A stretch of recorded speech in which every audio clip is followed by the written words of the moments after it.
Well, hello there, folks, and happy Thursday to you. It's lovely to see you again as usual. So, a very warm welcome back to What's for Tea. And for you today, I've got a cracking recipe for chicken pakora.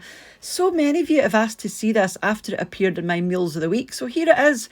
And it's just your typical takeaway restaurant style chicken pakora, which is so popular here. You know, it's just a typical fast food that we would have as a starter at an Indian restaurant, or even at the end of a night out. You know, if you're having a few drinks, this is very popular. So it's done in 3 stages. You've got your marinade, your mystery pink sauce, and then the batter.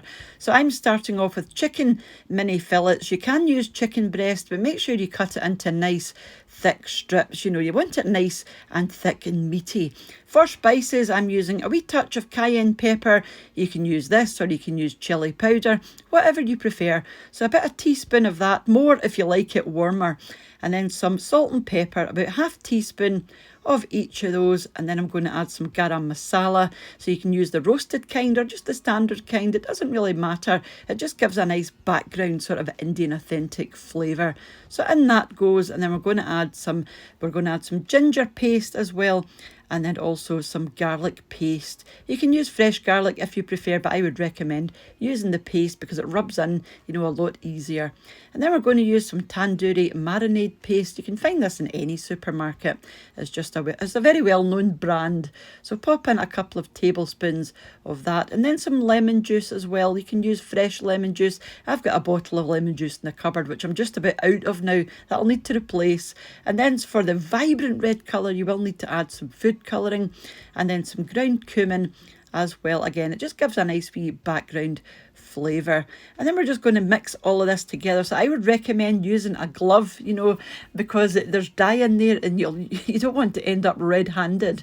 So you can obviously forego the glove, but I decided to use a glove. And you want to make sure this is well rubbed into your chicken, but be gentle with your chicken because you do want it to hold that shape. You don't want it all mushy.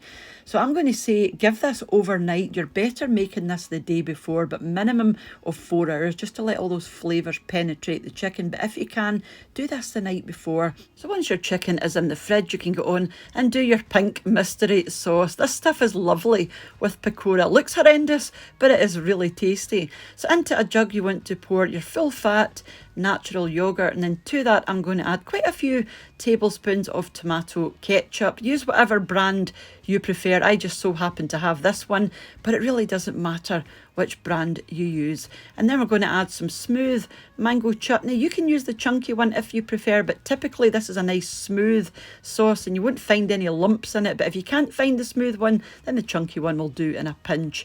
We're going to add about 4 teaspoons of mint sauce because this is a very minty sort of chili sauce at the end.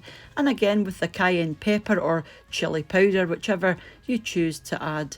So that goes in as well. And then again with the food colouring, because this is a lovely vibrant pink colour, and this is just the way that you find it in the takeaway or in the restaurant, but it's not quite as vibrant as you see here. It wasn't quite as bright as this in real life. If it's too thick, you can add a wee bit of milk just to bring it down to your desired consistency. And I was really happy with this. So pop this into a bowl. I'm just going to give it a wee shake to show you how thin it should be. Cover this and just pop that in with your chicken overnight as well.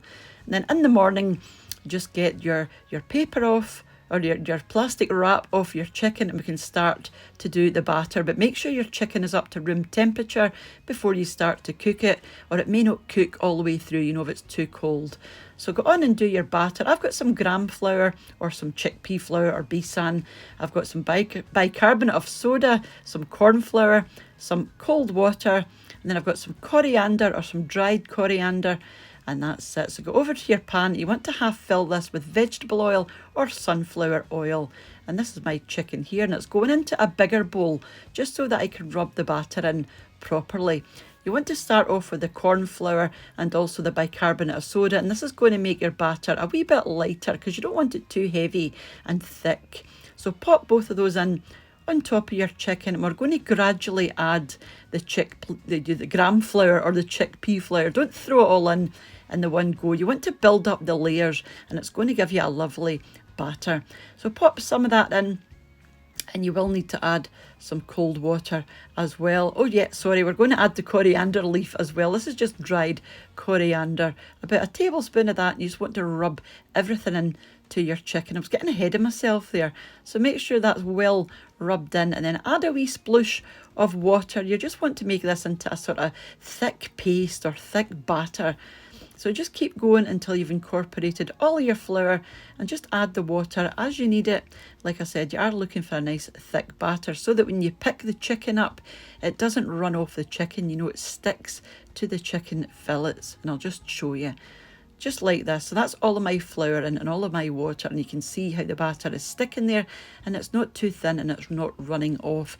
Now you are going to need a thermometer. If you've not got one of these, you can get these on Amazon for a couple of pounds. You know, they're really inexpensive, but it's just a meat thermometer, and you want to get your oil up to 160 degrees before you start adding your chicken.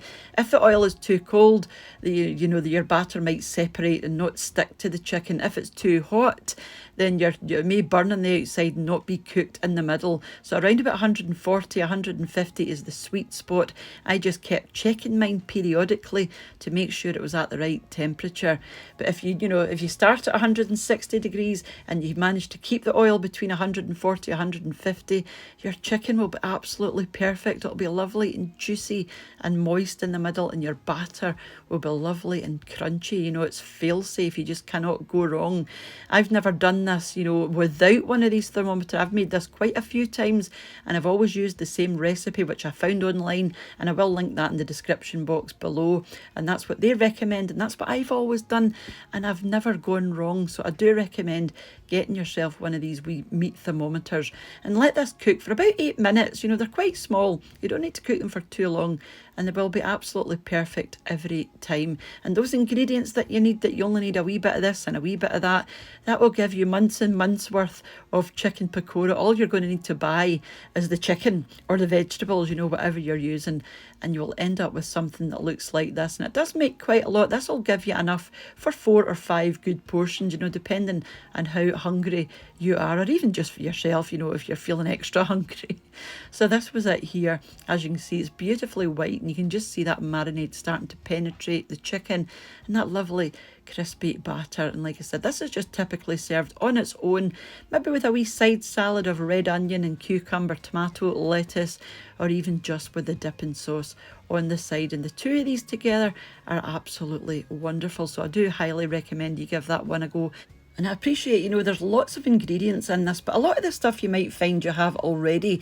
And then once you've got all your spices and your flour and stuff, you've got that for months to make again and again and again, because you only need a wee bit of this and a wee bit of that. So you'll be able to make them time and time and time again. All you'll need to buy is the chicken or even vegetables if you're doing vegetable pakora. So I'm going to leave you now, and a huge thank you as usual to the supporters of the channel over on my Patreon page, and to the channel members here on YouTube as well, for you all for watching, if you're still here, and for leaving your lovely comments, for those that share the videos as well. It's all very much appreciated, and I will catch up with you during the week for another wee recipe, or back on Saturday for our shopping and bagging, or even back on Sunday for a meals of the week video. So you take care of yourselves, and I'll see you off soon back here on What's for Tea. Bye now.